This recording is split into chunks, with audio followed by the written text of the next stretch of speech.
चलो यार, आज हो गया हमारा 22 जनवरी ना। तो आज का करंट अफेयर देखो, भारतीय न्याय संहिता का सेक्शन 69।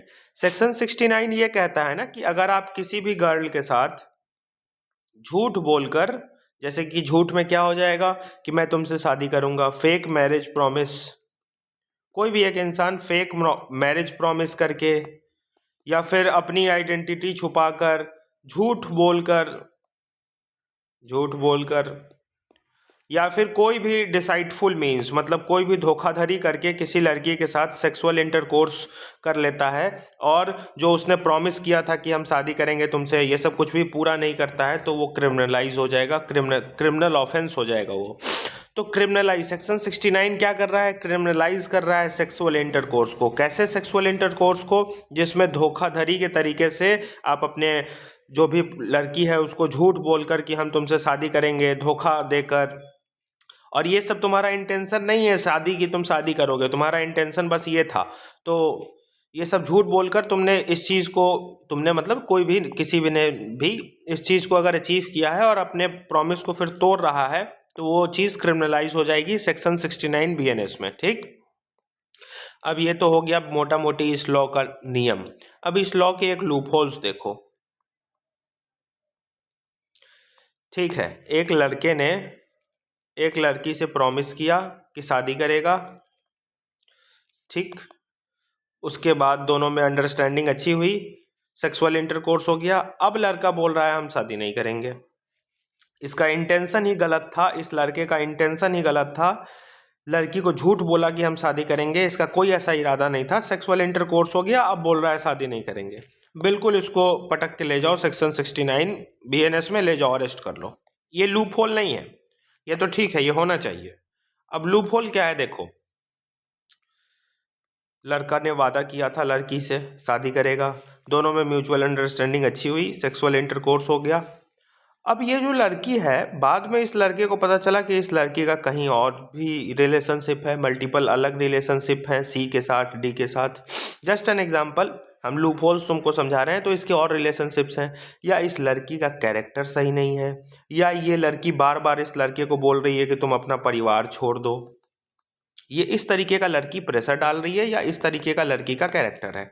अब ये लड़का छोड़ दिया लड़की को कि नहीं भाई, जब तुम्हारा रियल फेस ये है तो हम तुमसे शादी नहीं कर सकते हैं।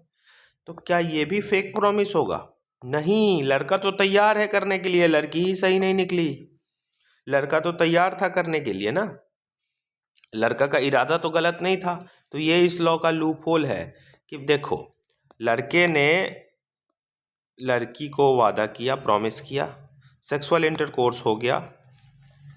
अब ये जो लड़का प्रॉमिस किया था, ये प्रॉमिस में ही खोट था। लड़का झूठ बोलकर प्रॉमिस किया था कि तुमसे शादी करेंगे बस सेक्सुअल इंटरकोर्स के लिए। उस केस में लड़के को पनिश कर दो सेक्शन 69 में, बिल्कुल ठीक है। लेकिन अब देखो, लड़का ने वादा किया था लड़की को, प्रॉमिस किया था कि शादी करेंगे, दोनों में सेक्सुअल इंटरकोर्स हुआ। अब लड़का अभी भी तैयार है, लड़का का ये बिल्कुल दिल वाला प्यार था, लड़का तैयार है कि हाँ हम शादी करेंगे, लड़के के मन में कोई खोट नहीं है।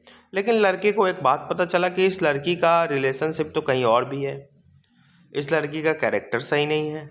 ये लड़की बार बार प्रेशर डाल रही है कि तुम अपने परिवार को छोड़ो, अलग घर ले लो, गोवा चलो, यहाँ चलो, मुंबई में शिफ्ट हो जाओ, ऐसे करके प्रेशर डाल रही है।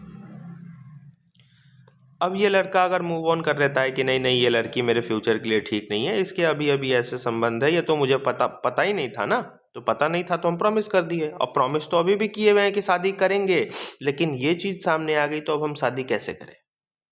तब ये लड़का मान लो मूव ऑन कर लेता है इस केस में, तब भी ये सेक्शन 69 में लड़का फंस जाएगा। इस केस में तो नहीं फंसना चाहिए, लेकिन फंस जाएगा। तो ये है लूप होल। ठीक, समझ में आ गया? सेक्शन 69 फीमेल पे अप्लाई नहीं होता है।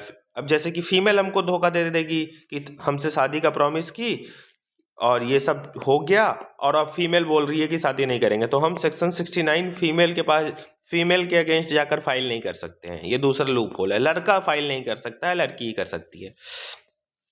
आईपीसी में नहीं था ये।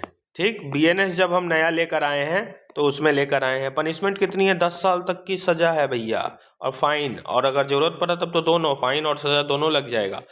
लेकिन इस ऑफेंस को रेप नहीं माना जाता है। धोखाधड़ी से सेक्सुअल ऑफेंस हुआ ये, लेकिन रेप नहीं माना जाता है क्योंकि कंसेंट था। ठीक।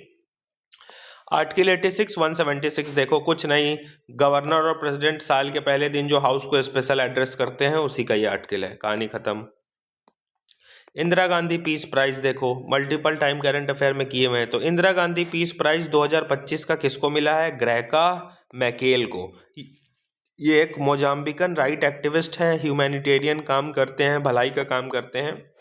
इनका नाम ग्रेका मैकल है, जिसको 2025 का Indira Gandhi prize for peace मिला है। अब प्राइज मिला है तो इस अवार्ड में, इस प्राइज में होता क्या क्या है? तो 1 करोड़ रुपए कैश दिया जाता है, साइटेशन मतलब कुछ सर्टिफिकेट वगैरह दी जाती है, और ट्रॉफी दी जाती है।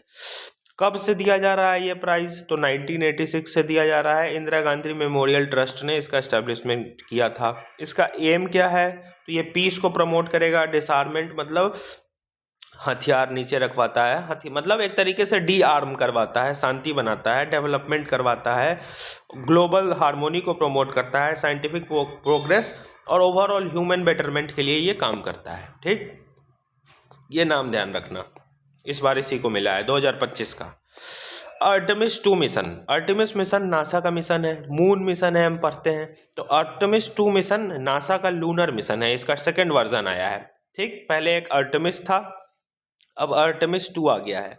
तो ये नासा का लूनर मिशन है, और ये क्रूड मिशन होगा। क्रूड मिशन मतलब हम एस्ट्रोनॉट्स को स्पेस में भेजेंगे, इंसान को भेजेंगे, और ये नासा का 5 डिकेड में पहला बार क्रूड मिशन होगा। 1972 में एक डीप स्पेस एक्सप्लोरेशन हुआ था, अपोलो 17। इसमें इंसान गए थे और वापस आए थे पृथ्वी पे। उसके बाद नासा ने अभी नहीं भेजा है। तो ये पहली बार ओवरऑल 5 डिकेड, देखो ना, 72 का टाइम है, अभी 26 में है, तो ओवरऑल 50 साल हो ही गए। तो 5 डिकेड के बाद नासा का ये पहला है, 6 फरवरी को ये लॉन्च होने वाला है। ये अपने 4 एस्ट्रोनॉट्स को मून के ऑर्बिट में भेजेगा।